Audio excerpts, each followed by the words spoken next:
Good morning. This is Rabbi Rona Matlow coming to you from Las Vegas, and I'd like to give a Dvar Torah on Kohelet, or the Book of Ecclesiastes.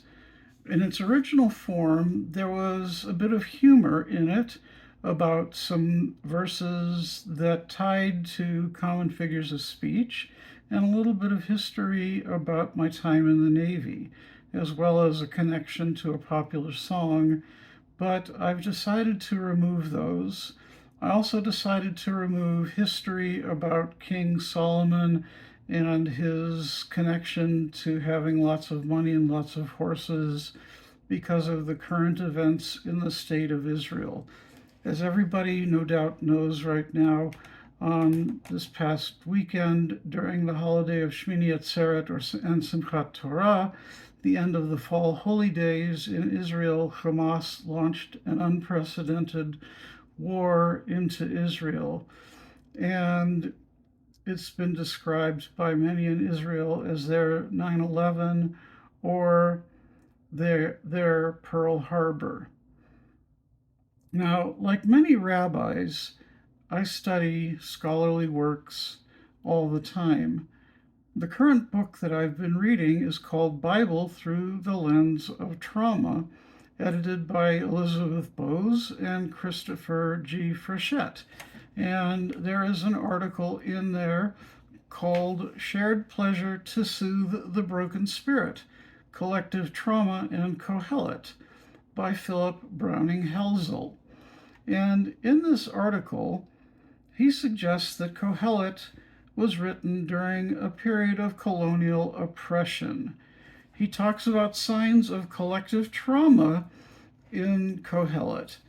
He notes that Kohelet repeatedly says, Hevel Havalim, Hakol Havel, futility of futilities. Everything is futile. Now, one might think that Kohelet has a lot to live for. He's very wise, he has much wealth, he's a powerful king, but yet he seems to think that his life is futile, and we have to ask why. He also notes that there are Persian borrow words in there, such as the word pitgam, which we find in chapter 8, verse 11. And you won't find Persian words in most books in the biblical text until later on in the Aramaic texts, and so this is very interesting. Now, normally in my biblical scholarship, I don't delve into biblical authorship or biblical dating because it isn't relevant to my work. But I am studying biblical trauma, and this article caught my eye. Now, in the early prophets, such as the time of King Solomon, who we normally ascribe the book of Kohelet to, we know that Israel is at war, but it doesn't bring the kind of collective trauma that occurs with a national tragedy. You know, I had just retired from the Navy a few months prior to September 11th, and I was living in Philadelphia at the time. So when 9/11 happened, I was at a loss. I didn't know whether I should put my uniform on and report to the nearest Navy base or what. And I had deep connections to the Pentagon. I knew people who were in the command center when it got hit. And in fact, I knew 4 people who were killed in the command center. And of course, you know, living in Philadelphia, we were very close to Ground Zero in Manhattan. So it was a very traumatic time for me, even though I didn't directly lose anybody immediately. But, you know, there were 3,700 people killed in the towers in New York, and many more killed later through delayed action with the illnesses of the environmental toxins.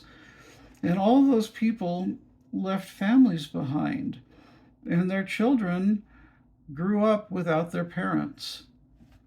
The theory of generational trauma tells us that children of trauma survivors experience that trauma from the parents, even if they were never exposed to trauma themselves. And so the children of these survivors of 9/11 are traumatized even if they don't know why. And so we have an entire generation of people who are traumatized even if they never experienced other trauma. And it's been 22 years since 9/11, so we have 22 years of people who never experienced this collective trauma.